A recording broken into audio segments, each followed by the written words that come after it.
What's up, NBA fan? What's up, all sports fans? This your boy JB, host of the Behind the Bench Podcast Network and channel.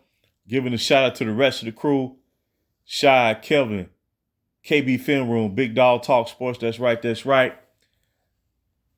Man, for everyone who's tuning in, thank you for supporting Behind the Bench. Subscribe to the channel. Help make this show the best that it can be. Hey, maybe we'll just get right to it, man. You know what I'm saying? It is what it is at this point. But there were fans of the Story franchise that tried to hey man, we try to put the word out, man. This ain't the route y'all want to go. Cause it's gonna end ugly in the end. And ain't no light at the end of the tunnel until all this is over, until this is squelched, until someone puts the fire out. Because the Miami Heat last night sandblasted the Los Angeles Lakers. Sandblasted. The score don't even matter, man. It don't even matter because they beat them by 41. That's all everyone needs to know. And what's crazy about it, Miami, they haven't been setting the world on fire. No pun intended. They basically have been playing 500 basketball to start the season, first 20 games in. But they look like the world-class wrecking crew last night. Particularly Tyler Hero. He channeled his inner Larry Bird last night. He dropped like 35, 36 points, hit like 9 3-pointers, couldn't miss a shot. But in all seriousness, man, to the purple and gold faithful, don't wish for no championship. That's done. In terms of what started kicked off July 1st, 2018, it's all over. It has been over. What I would hope that fans of this Story franchise will ask for and demand is to get their team back. Because it was taken over 6 years ago. It was taken over. And what we saw last night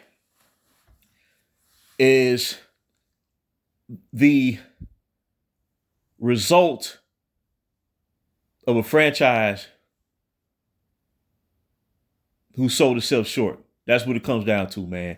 And like I said, I'm not going to spend a whole lot of time. I'm not going to be breaking down no box score or nothing like that. But at the end of the day, they have to move on from the hurricane, man. It's as simple as that. Because that hurricane hit hard. Just stripped everything off the foundation. And when a hurricane leaves, when she leaves, I mean, she leaves in a way where you think that it didn't happen. It never happened. It's like a thief in the night. That's what's going on right now. And this is what happens too. You have to respect the game. You have to respect the game, and the game will respect you. You cannot hire someone who's never had any coaching experience at this level, at the professional level, to lead a team in the NBA. I don't recall a situation where that's ever worked. Phil Jackson started off as an assistant coach. Greg Popovich started off as an assistant coach. Pat Riley started off as an assistant coach.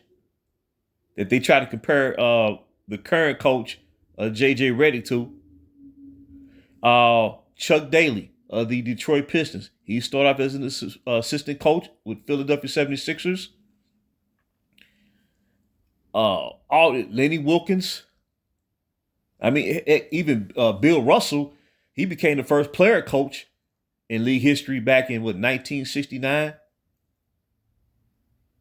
But he was the leader, the career-long leader of the Boston Celtics. And Red Auerbach, when he stepped down from the coaching duty, he believed Bill Russell enough to say, you know what? You lead the team. You can be our head coach. But Bill Russell earned them stripes, man. He earned that right to be given the opportunity.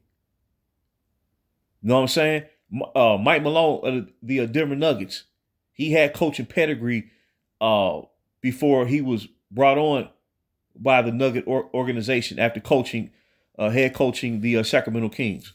That's how it works. That's how it goes. And it don't matter what color you are. No matter what color you are. So that's number one. Number two, to draft someone into the league who has no business wearing an NBA uniform. Well, because of this mayhem, that's why this organization could not attract a legitimate, established head coach. Not even on the collegiate level. And no significant free agent was going to sign with this team. It's not going to happen until the franchise get control of this organization back. It's as simple as that. There is no in-between. There is no middle ground. There is no ifs, ands, or maybes. It is what it is. This is what happens when you mortgage off a decade for one season. This is what I've been saying the whole time. Now, I realize there's a long way to go. Season's only 20 games in. But when they say the Hurricane made the Lakers relevant again, it sure don't feel like that. Not after what transpired last night. Not after what's been transpiring these last 3-4 seasons. Since the bubble. It don't feel relevant. It's just been a lot of talk, hype, bluster. That's all this been, man. No substance.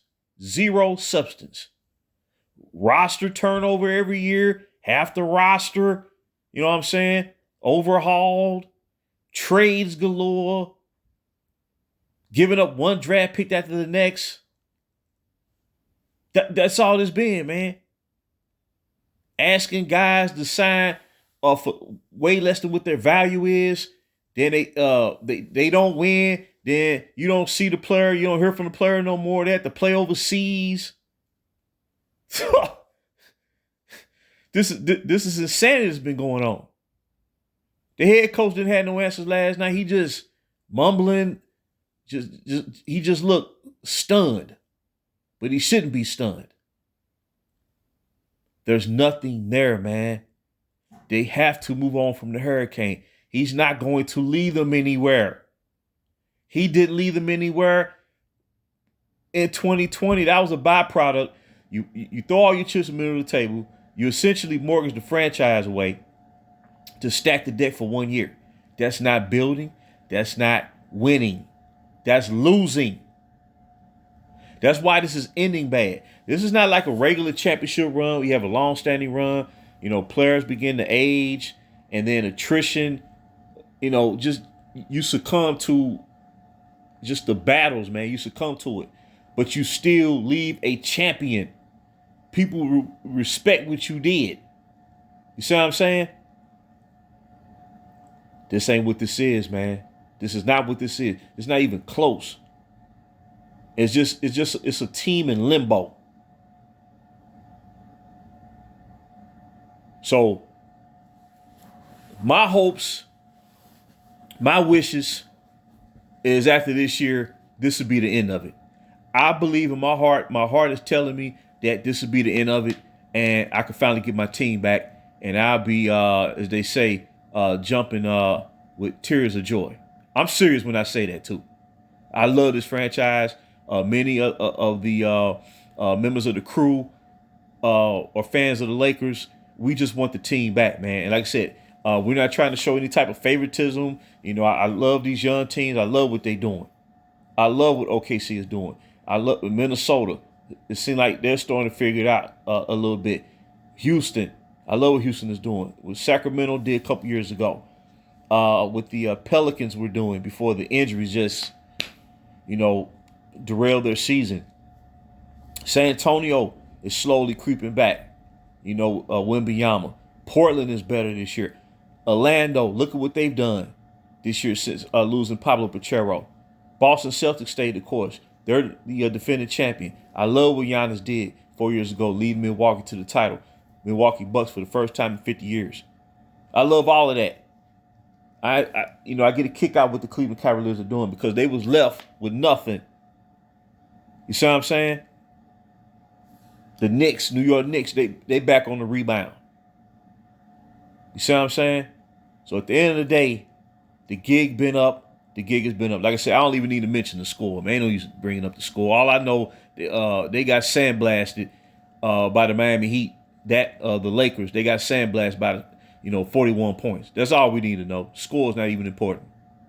Get control of the team back. It's time. It's long overdue. So I want to drop that nugget. Until next time, JB for BTB Behind the Bench.